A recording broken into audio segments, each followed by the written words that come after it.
New caricatures of the urban coon emerged, reflecting the perceived threat of an expanding black labor force.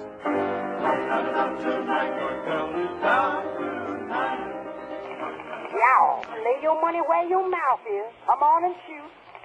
Yow.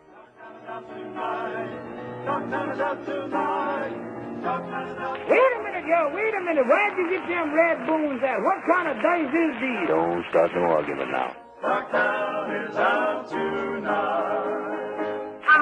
Oh, clap, beat it. And there'll be one Dice, gambling, and a penchant for razor blades became trademarks of these urban caricatures. So bring along your blazers, stretch out your razors. Bucktown is out tonight. It was a variation on the old theme. Blacks could be childishly entertaining and at once vicious brutes. The difference was in the instruments of amusement and violence. I don't suppose for a minute that any of you fools have got a razor. By the way, Captain, can I join the Army, too? Certainly, reportless James. Well, if I join the Army, can we use our razors in this war? That's it, Captain. Can we use our razors? Well, I don't know. I'll see about it. Get up. If they let us use our razors in this war, we certainly call them Germans to the call. We ain't no advertisers, but there'll be no doggone Kaisers if they let us use our razors in this war. I think World War I was a watershed for blacks. A lot of blacks went into that war with great hopes. They had been told for so long that if they played the game by the rules, that if they showed the white society what they were all about, if they made it up the hill by their own bootstraps, society would say, hey, welcome, join. But the service and self-esteem of black war veterans was undercut with caricature.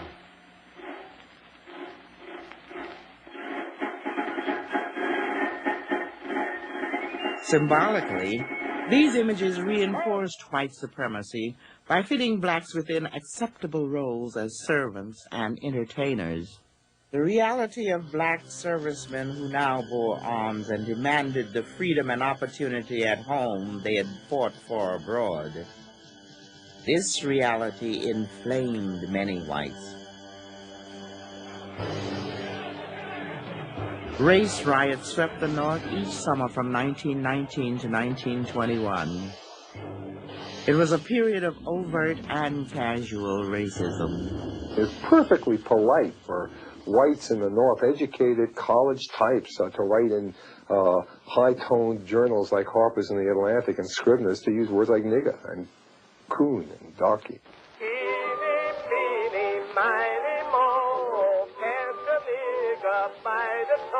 If he won't work, then let him go. But when you get money, you're a little bride. It's hard to be a nigga, but it's hard. It's hard, for you can't keep the money when it's low. It's hard to be a nigga, but it's hard. Within these distorted molds of black behavior, black entertainers necessarily had to fit to an acceptance from mainstream audiences. Over time, black performers brought elements of humanity to the caricatures. Still, popular entertainment remained double-edged in its rewards, creating personal suffering and a cultural stigma as the price of success. Perhaps no more poignant example exists than in the life of Bert Williams. When life seems full of clouds and rain, and I am full of nothing and pain, who soothes my thumping brain? Nobody. A tall, dignified man who spoke precise English, Bert Williams stooped his shoulders and learned to talk in the minstrel imitation of black speech.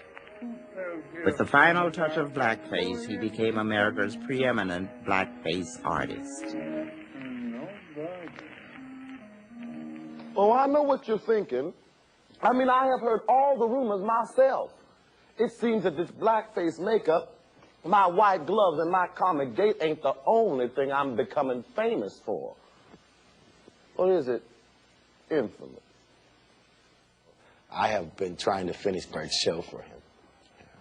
And my eulogy to Bert will be to finish the finale, you know, on his life by elevating him to the class of a folk artist and a folk hero that I think that he deserves.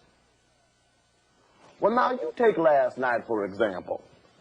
I had just finished my show, and I was about to step out for my evening constitution when I came upon what appeared to be a perfectly delightful watering hole. So I stepped up to the bar, and I asked the man for a bourbon. Well, the fella didn't take too kindly to serving a Negro. And so, to impress his friends, he said, "That will be $50. Hell, I didn't bat an eye. I just stepped up to the bar, reached down in my pocket, whipped out a $500 bill and said, "I'll take it."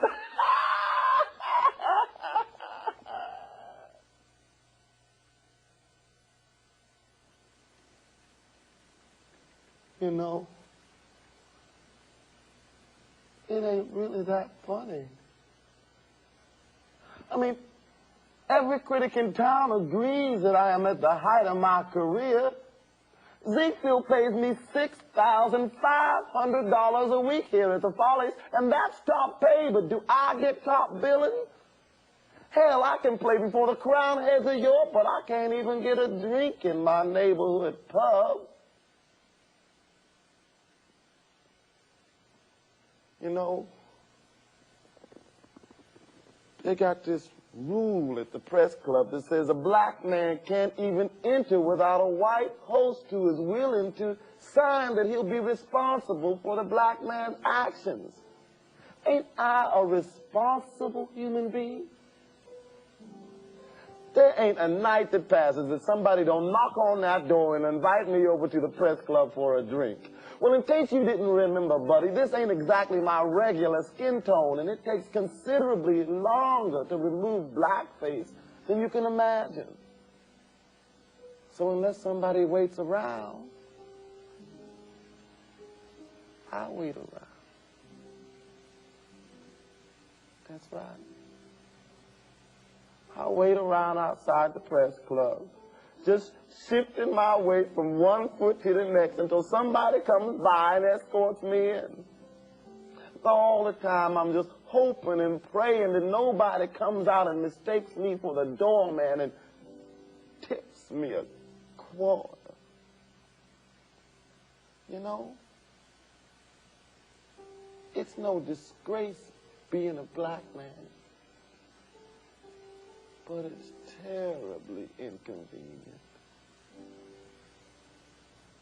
But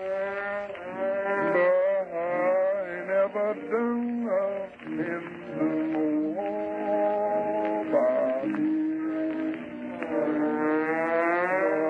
I never done nothing nobody no time. Toward the end of his life, Bert Williams managed to remove most of the offensively racist material from his routines. But long after his death, the blackface tradition continued, its dark mask now transferred to talking movies. I am privileged to